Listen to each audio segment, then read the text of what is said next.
जय हिंद दोस्तों। आप सभी का एम.के. शाह क्लास में स्वागत है। ये घटना चक्र मध्यकालीन भारत का इतिहास में हम लोग देख रहे थे दिल्ली सल्तनत। तो दिल्ली सल्तनत का ये 5वां लेक्चर है जो कि बहुत ही छोटा है। लोधी वंश, लोधी वंश से रिलेटेड जो फैक्ट्स हैं वो हम लोग देख करके और अब तक जो भी क्वेश्चन PYQ बने हैं उन क्वेश्चनों को कवर करेंगे। तो देर न करते हुए वीडियो को शुरू करते हैं। और यदि चैनल पे पहली बार हैं तो चैनल को लाइक, शेयर और सब्सक्राइब जरूर करें। लोधी वंश से क्वेश्चन आपके सभी एग्जामों में लगभग में देखने को मिलते हैं। तो इसमें हम लोग देखते हैं कि लोधी वंश जो है, ये लोधी वंश की स्थापना बहलोल लोधी के द्वारा की गई थी। और कब की गई थी? 1541 ईस्वी में। क्वेश्चन पूछा गया है कि लोधी वंश की स्थापना किसके द्वारा की गई? बहलोल लोधी के द्वारा। कब की गई? 1451 ईस्वी में। वह बहलोल शाह गाजी के नाम से जो है दिल्ली के सिंहासन पर बैठा था। बहलोल शाह गाजी तथा अपने नाम का खुतबा जो है पढ़वाया।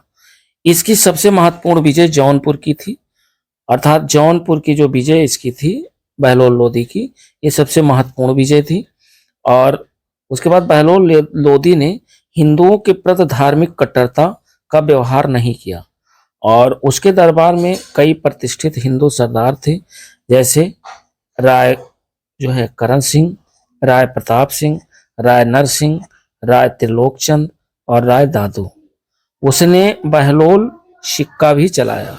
बहलोल नाम का अपने नाम से सिक्का भी चलाया, जो उत्तर भारत में अकबर से पूर्व विनिमय का मुख्य साधन था। विनिमय का मुख्य साधन था और बहलोल नाम का सिक्का चलाया था, अर्थात उत्तर भारत में अकबर से पहले विनिमय का मुख्य साधन था। तो बहलोल लोधी ने अपनी मृत्यु के पहले ही अपने तीसरे पुत्र, इसका जो तीसरा पुत्र था निजाम, पुत्र का नाम था निजाम खां, वो अपना उत्तराधिकारी नियुक्त कर दिया था। किंतु कुछ सरदारों ने इसका विरोध किया और जिसका मुख्य कारण ये था कि निजाम खां की मां का जो नाम था वो जयबंद, यानी निजाम खां की जो मां थी उसका नाम था जयबंद, जो कि एक सुनार की पुत्री थी। कुछ शक्तिशाली सरदारों ने निजाम खां का साथ दिया और 17 जुलाई 1489 ईस्वी को निजाम खां सुल्तान सिकंदर शाह के नाम से सिंहासन पर बैठा। तो निजाम खां बैठा दिल्ली वो जो है गद्दी पर सुल्तान सिकंदर शाह के नाम से। वह लोधी वंश का महानतम शासक बना, अर्थात लोधी वंश का सबसे जो महानतम शासक था ये सुल्तान सिकंदर शाह था, जिसका से नाम निजाम खां था। 1504 ईस्वी में सिकंदर लोधी ने राजस्थान के शासकों पर नियंत्रण के ध्येय से यमुना नदी के किनारे आगरा नामक नवीन नगर बसाया। तो ये कई बार क्वेश्चन बना है कि आगरा जो है नगर की स्थापना किसने की थी, या आगरा शहर की स्थापना किसने की? तो सिकंदर लोधी ने की थी। इसे अपनी राजधानी बनाया। सिकंदर शाह अत्यधिक परिश्रमी, उदार तथा न्यायप्रिय शासक था। उसने कृषि और व्यापार की जो है उन्नति के लिए प्रयत्न किया, कृषि यानी उन्नति के लिए प्रयत्न किया। साथ ही साथ नाप का पैमाना अर्थात गज ये सिकंदरी, कई बार क्वेश्चन पूछा गया है गज ये सिकंदरी ये किस चीज से संबंधित है? तो ये नाप का पैमाना है और उसी के समय में आरंभ किया गया था। उसने निर्धनों के लिए मुफ्त भोजन की व्यवस्था की। उसने जो है मुहर्रम में ताजिए ताजिए निकालना बंद कर दिया था तथा पीरों और संतों की मजारों पर मुस्लिम स्त्रियों के जाने पर भी रोक लगा दी थी। उसके समय में योग व्यक्तियों की एक सूची बनाकर प्रत्येक 6 माह बाद उसके सामने प्रस्तुत की जाती थी। वह शिक्षित और विद्वान था। उसके स्वयं के आदेश से एक आयुर्वेदिक ग्रंथ का फारसी में अनुवाद किया गया था, जिसका नाम फरहंगी सिकंदरी रखा गया। और उसके समय में गायन विद्या की एक श्रेष्ठ ग्रंथ लज्जत ए सिकंदर शाही की रचना हुई। सिकंदर लोधी शहनाई सुनने का बहुत शौकीन था। वह गुलरुखी उपनाम से कविताएं लिखता था। कई बार क्वेश्चन पूछा गया है कि गुलरुखी उपनाम से कविताएं कौन लिखता था? तो सिकंदर लोधी लिखता था। सुल्तान सिकंदर ने अनाज से जकात अर्थात संपत्ति कर समाप्त कर दिया था। फिर 1518 ईस्वी में महाराणा सांगा और इब्राहिम लोदी के मध्य खातौली का युद्ध हुआ। कई बार पूछा गया है कि खातौली का युद्ध किसके किसके मध्य हुआ, तो खातौली का युद्ध 1518 ईस्वी में महाराणा सांगा और इब्राहिम लोदी के बीच हुआ। ध्यान रखिएगा, खातौली का युद्ध पूछा भी गया है कई बार, कब हुआ, तो 1518 ईस्वी में। किसके किसके बीच हुआ, तो महाराणा सांगा और इब्राहिम लोदी के मध्य हुआ था। इस युद्ध में इब्राहिम लोदी पराजित हुआ था। पानीपत का जो पहला युद्ध है वह 21 अप्रैल 1526 ईस्वी को बाबर और इब्राहिम लोदी के मध्य हुआ। तो पानीपत का पहला युद्ध ये हुआ बाबर और इब्राहिम लोदी के मध्य, कब हुआ, 1526 ईस्वी में। और खातौली का युद्ध 1518 ईस्वी में हुआ, इब्राहिम लोदी जिसमें पराजित हुआ और महाराणा सांगा की विजय हुई। बाबर के योग्य जो सेनापतित्व, श्रेष्ठ युद्ध नीति और तोपखाने के कारण इब्राहिम की पराजय हुई और युद्ध स्थल में मारा गया। फरिश्ता के अनुसार वह मृत्यु पर्यंत लड़ा और एक सैनिक की भांति मारा गया। और फिर है न्यामतुल्लाह के अनुसार सुल्तान इब्राहिम के अतिरिक्त भारत का अन्य कोई सुल्तान युद्ध स्थल में नहीं मारा गया। ये भी ध्यान रखिएगा, यानी सुल्तान इब्राहिम के अतिरिक्त अन्य कोई जो है भारत का अन्य कोई सुल्तान युद्ध स्थल में नहीं मारा गया। अब इससे रिलेटेड जो भी प्रश्न है, प्रश्न चूंकि कम है लेकिन फैक्ट था इसलिए हम लोगों ने देखा। इसमें कह रहा है कि पहला क्वेश्चन, निम्नलिखित सल्तनत शासकों में से कौन अफगान मूल के थे। अफगान मूल के शासक कौन थे, अफगान मूल के जो शासक थे ये थे लोदी थे। अर्थात दिल्ली सल्तनत में लोदी वंश के शासक जो थे वो अफगान मूल के थे। लोदी वंश की स्थापना बहलोल लोदी के द्वारा 1451 ईस्वी में किया गया था।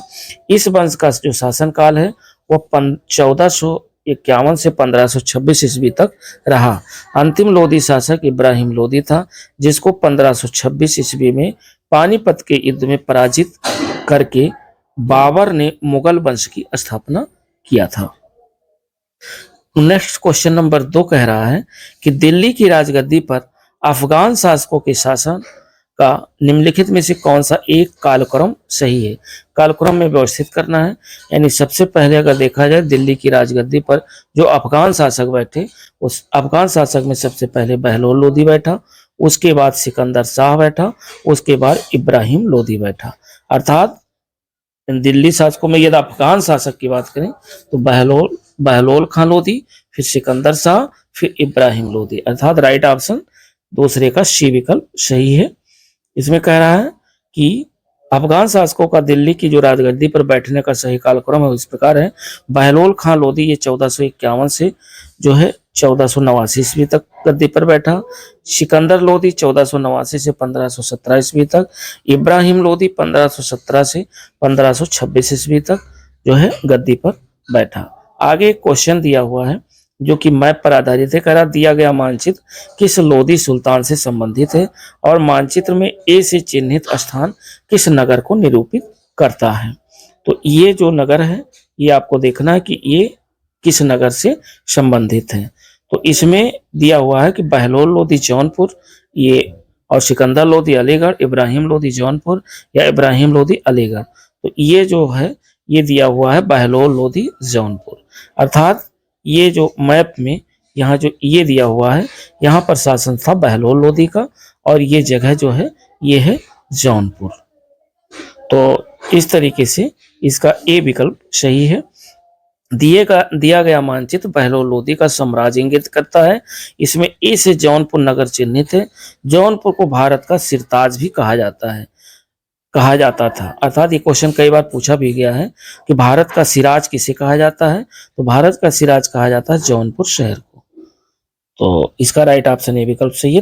4 नंबर क्वेश्चन हम लोग देखते हैं। 4 नंबर कह रहा है कि महाराणा सांगा ने इब्राहिम लोदी को किस युद्ध में पराजित किया। तो महाराणा सांगा ने इब्राहिम लोदी को खातौली के युद्ध में पराजित किया था, जो कि 1518 ईस्वी में हुआ था। राइट ऑप्शन 4 नंबर का ए विकल्प सही है, खातौली का युद्ध।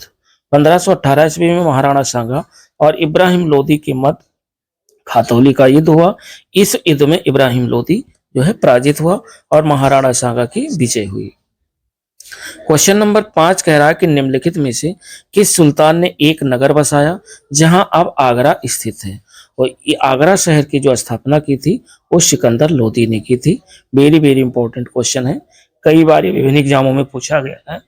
तो 5 नंबर का जो राइट ऑप्शन है वह डी विकल्प सही है, सिकंदर लोदी। 1504 ईस्वी में सिकंदर लोदी ने राजस्थान के शासकों पर नियंत्रण के ध्येय से यमुना नदी के किनारे आगरा नामक नवीन नगर बसाया और इसे अपनी राजधानी बनाया। उसने कृषि और व्यापार की उन्नति के लिए प्रयत्न किया। नाप का पैमाने के लिए गज ये सिकंदरी, ध्यान रखिएगा पूछा भी गया है, गज ये सिकंदरी उसी के समय में आरंभ किया गया। वह गुलरुखी उपनाम से कविताएं भी लिखता था। कौन? सिकंदर लोदी। क्वेश्चन नंबर 6 हम लोग देखते हैं। 6 नंबर कह रहा है कि जो है किस मध्य युगीन सुल्तान को आगरा शहर की नींव डालने एवं उसे सल्तनत की राजधानी बनाने का श्रेय जाता है? तो ये जाता है सिकंदर लोदी को। राइट ऑप्शन 6 नंबर का डी विकल्प सही है। बहुत इंपॉर्टेंट क्वेश्चन है, यहाँ से किसी न तरीके से किसी न किसी रूप में क्वेश्चन आपको घूम फिर के मिल ही जा रहा है। क्वेश्चन नंबर 7 कह रहा कि आगरा नगर की स्थापना किस शासक ने की थी? तो ये की थी सिकंदर लोदी ने। आगरा शहर की स्थापना जो है सिकंदर लोदी के द्वारा किया गया था। 7 नंबर का जो राइट ऑप्शन है वो ए विकल्प है, सिकंदर लोदी।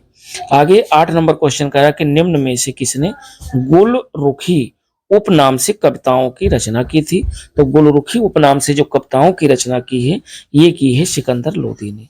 तो राइट ऑप्शन 8 नंबर का सी विकल्प सही है, सिकंदर लोदी। और नेक्स्ट क्वेश्चन 9 नंबर कह रहा है कि निम्न में से किसने आगरा शहर की स्थापना की थी? वेरी वेरी इंपॉर्टेंट क्वेश्चन है। तो आगरा शहर की जो स्थापना की थी वो सिकंदर लोदी ने की थी। राइट ऑप्शन 9 नंबर का सी विकल्प सही है, सिकंदर लोदी। कई बार विभिन्न एग्जामों में पूछा गया है क्वेश्चन। 10 नंबर क्वेश्चन कह रहा है कि निम्नलिखित सुल्तानों में से कौन अन्य के ऊपर कर समाप्त करने के लिए जाना जाता है? यानी अन्य के ऊपर भी टैक्स लगा हुआ था और उस कर को समाप्त करने के लिए जाना जाता है, तो ये जाना जाता है सिकंदर लोदी को। राइट ऑप्शन 10 नंबर का डी विकल्प सही है, सिकंदर लोदी। अर्थात सिकंदर लोदी ने भूमि के मापन के लिए एक समान गज का प्रचलन किया, जो गज इस सिकंदरी के नाम से प्रसिद्ध हुआ। इस गज का प्रयोग कालांतर में शेरशाह तथा जो है अकबर, जो कि प्रारंभ से 31 मार्च तक ने अपने शासनकाल में किया। सुल्तान सिकंदर लोदी ने अनाज से जकात, जिसे संपत्ति कर कहते हैं, समाप्त कर दिया और सभी इतिहासकार उसके शासनकाल में सल्तनत की समृद्धि का वर्णन करते हैं। और 11 नंबर क्वेश्चन कह रहा है कि निम्नलिखित वंशों ने किस क्रम में दिल्ली पर शासन किया? तो ये नीचे कोट दिया हुआ है और कोट का सही आंसर आपको चुनना है। खिलजी दिया है, सैयद दिया है, लोदी दिया है, गुलाम दिया है। तो सबसे पहले तो दिल्ली पर गुलाम वंश ने शासन किया, यानी ये फर्स्ट नंबर हो जाएगा। उसके बाद गुलाम वंश के बाद खिलजी वंश ने शासन किया, तो ये हो जाएगा सेकंड नंबर, हम लोग पढ़ चुके हैं। और तीसरा जो है वो है सैयद वंश। से खिलजी वंश के बाद में आता है सैयद वंश और फिर ये टॉपिक आपका लोदी वंश चल ही रहा है, तो उसके बाद आता है लोदी वंश। यानी गुलाम, खिलजी, सैयद, लोदी। अर्थात राइट ऑप्शन इसका डी विकल्प सही होगा, 4 1 3 2। राइट ऑप्शन 11 का डी विकल्प सही है, 4 1 3 2। गुलाम वंश या ममलूक शासकों का शासनकाल ये 1206 से 1290 ईस्वी तक चला। खिलजी वंश का शासनकाल 1290 से 1320 ईस्वी तक। उसके बाद सैयद वंश का जो शासनकाल है 1414 से 1451 ईस्वी तक। फिर उसके बाद लोदी वंश का जो शासनकाल है वो 1451 से 1526 ईस्वी तक था। इस प्रकार जो है आपका जो राइट आंसर है वह डी विकल्प सही है। उसके बाद 12 नंबर क्वेश्चन कह रहा है कि इनमें कौन गुलाम वंश का नहीं था? गुलाम वंश का आपको देखना है कि कौन नहीं था। तो देखिए इल्तुतमिश ये गुलाम वंश का ही शासक था, बलवान ये भी गुलाम वंश का शासक था, कुतुबुद्दीन ऐबक ये भी गुलाम वंश का शासक था, लेकिन इब्राहिम लोदी ये लोदी वंश का शासक था। तो राइट ऑप्शन जो है जो सही नहीं है, यानी गुलाम वंश से रिलेटेड नहीं है, वो इब्राहिम लोदी है। था राइट ऑप्शन 12 का डी विकल्प सही है। उसके बाद हम लोग देखते हैं, कह रहा कि 1206 से 1290 ईस्वी के मध्य दिल्ली सल्तनत के सुल्तान गुलाम वंश के सुल्तानों के नाम से विख्यात हुए।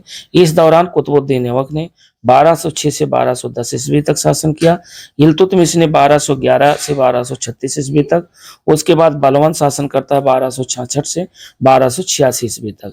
जैसे महान शासकों ने शासन किया, जबकि इब्राहिम लोदी, चूंकि ये लोदी वंश का शासक था, इसने 1517 से 1526 ईस्वी तक दिल्ली पर शासन किया। अतः जो राइट ऑप्शन है इसका वह डी विकल्प सही है, इब्राहिम लोदी। इसके साथ साथ जिन लोगों ने एनसीईआरटी सार संग्रह न देखा हो, वो पूरी बुक कंप्लीट है, तो आप लोग एनसीईआरटी सार संग्रह जो है देख सकते हैं। सबकी अलग अलग, हर चैप्टर की अलग अलग प्लेलिस्ट बनी हुई है, चाहे वो फिजिक्स हो, केमिस्ट्री हो, बायो हो, या भारत का भूगोल, विश्व का भूगोल, और साथ ही साथ पर्यावरण पारिस्थितिकी, ये सारे चैप्टर की अलग अलग प्लेलिस्ट बनी हुई है। एक एक टॉपिक की छोटे छोटे वीडियो हैं, उसको आप देख सकते हैं। साथ साथ जो है लूसेंट जो सामान्य ज्ञान है उसकी भी प्लेलिस्ट बनी हुई है, और उसके साथ साथ आप घटना चक्र, भारत का भूगोल, विश्व का भूगोल देख सकते हैं। और उसके साथ साथ जो है घटना चक्र में आधुनिक भारत का इतिहास कंप्लीट हो गया है, वो आप देख सकते हैं। और ये चल रहा है मध्यकालीन भारत का इतिहास, ये इसमें भी ये छठा लेक्चर है। और ये छठा लेक्चर जो ये 5वां लेक्चर है, उसके बाद छठा लेक्चर आएगा। मुश्किल से 12 या 13 जो है टॉपिक हैं मध्यकालीन भारत के इतिहास में, और ये कंप्लीट हो जाएगा। उसके बाद हम लोग लास्ट में देखेंगे प्राचीन भारत का इतिहास। चूंकि आधुनिक भारत के इतिहास से ज्यादा क्वेश्चन पूछे जाते हैं, उसके बाद अगर क्वेश्चन आते हैं तो मिडवल से और फिर एंशिएंट से। तो बाकी जो टॉपिक जिन लोगों ने न देखी हो, चैनल पर जाकर के प्लेलिस्ट के माध्यम से आप देख सकते हैं। और वीडियो को दोस्तों अपने मित्रों के साथ शेयर जरूर करिए, ताकि इसका लाभ अन्य लोगों को भी मिल सके। मिलते हैं नेक्स्ट वीडियो के साथ, तब तक के लिए दोस्तों नमस्कार, जय हिंद।